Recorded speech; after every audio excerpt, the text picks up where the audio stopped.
How to make sure that China does not continue its current trajectory and surpass the West? The ability to shape global discourse is, of course, a key.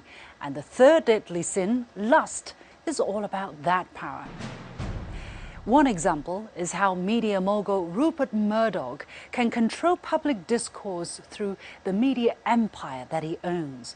With hundreds of brands in traditional and new media in Australia, the UK, the United States, he can manipulate public opinion on any given topic. In May 2020, Sherry Markson, a host on Sky News Australia, which is owned by Murdoch, published an article on a tabloid owned by him, claiming China deliberately suppressed or destroyed evidence of the coronavirus outbreak, citing a Western government dossier. Immediately, she went on Fox News, owned by Murdoch, to talk about her investigation. She was also interviewed by right-wing Trump backers, including Steve Bannon, on the subject. Although her evidence was deemed insignificant by Western insiders, the media exposure has drawn wide international attention to her exposé. This heralded a new wave of accusatory pieces against China.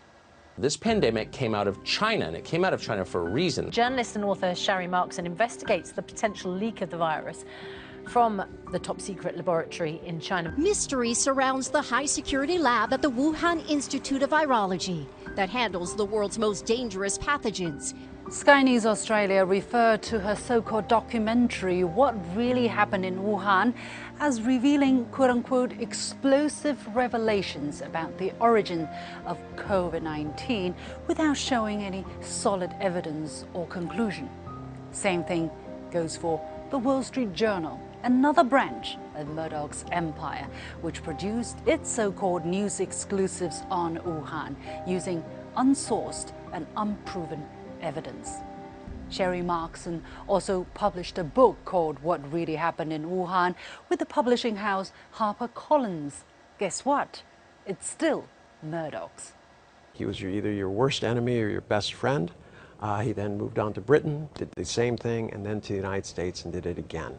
He was controlling who was in power in 3 Anglo-Saxon countries, literally spanning the world. And and he honed it down. You have one source, quote that source, quote another source, and it's circular. There's no new information. It's just re-quoting it. Despite all the hype, there is not a single shred of evidence to support the claim that the virus was either produced or leaked from a lab in China. 它攻击的这个内容就不存在，我们实验室从来就没有这个新冠病毒，原来没有操作，在2019年12月30号之前，我们没有这样的一个病毒的存在，所以不存在实验室的泄露。 就这个话题就不存在，这个不成立。Although I have been collaborating with Chen Li-Shi from the Wuhan Institute of Virology, I don't think neither Chen Li, neither us, we could engineer a virus such as SARS coronavirus. As an epidemiologist who kind of looks at the totality of data, there is no directionality, and that lack of directionality, in my sense, is the best evidence that there is no, specific lab origin. The case of Murdoch is just one example of how capital manipulates public opinion and sentiments. The relationship between Western governments and the media is an open secret.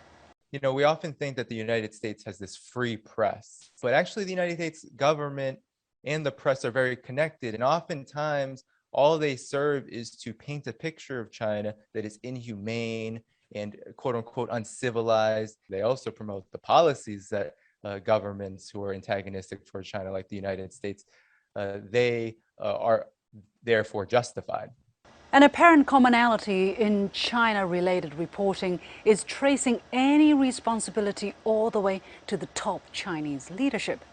Any potential problems or abuse would be attributed to systematic directives with sinister intentions given from the very top.